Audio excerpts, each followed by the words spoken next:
tumukomera amashyi duhagaze mu izina rya Yesu. Amashyi menshi kwa babantu, amashyi menshi. Lokakaka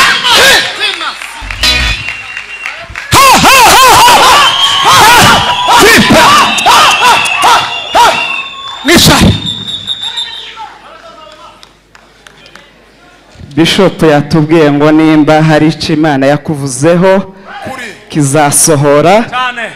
Ngiye kukongereraho akantu gato kavuga ngo ahantu uzakirindira ni ku mugongo w'Imana.